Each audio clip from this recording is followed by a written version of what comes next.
आज का हमारा टर्म है शॉर्ट सेल ऑफ हाउस या फिर हम इसे कहते हैं डीड इन ल्यू।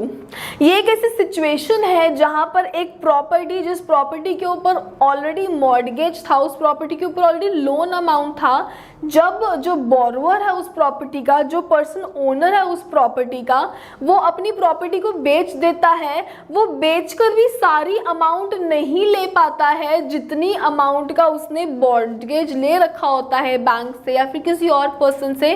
वो अपने डेट्स को, अपनी प्रॉपर्टी को सेल आउट करने के बाद भी रिकवर नहीं कर पाता।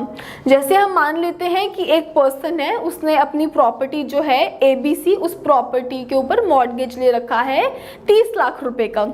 अब इस प्रॉपर्टी के ऊपर मॉर्गेज है, इस प्रॉपर्टी के लियन है, डेट है, बहुत सारे अलग अलग तरीके के कर्जे उस प्रॉपर्टी के ऊपर है।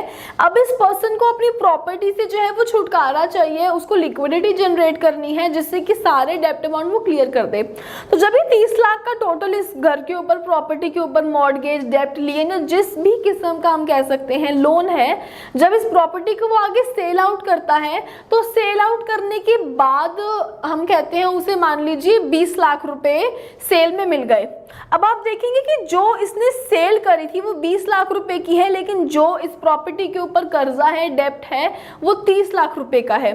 तो जो ये शॉर्ट अमाउंट पड़ गई है, ये अमाउंट का अब क्या करा जाए? इस शॉर्ट अमाउंट को ही हम शॉर्ट सेल कहते हैं। ये 10 लाख रुपए की अमाउंट है कि जब एक पर्सन ने उस प्रॉपर्टी को बेच भी दिया, फिर भी वो इतनी लिक्विडिटी जनरेट नहीं कर पाया, उस प्रॉपर्टी से इतनी अमाउंट नहीं जनरेट कर पाया कि वो लोन को पूरी तरीके से फुलफिल कर सके।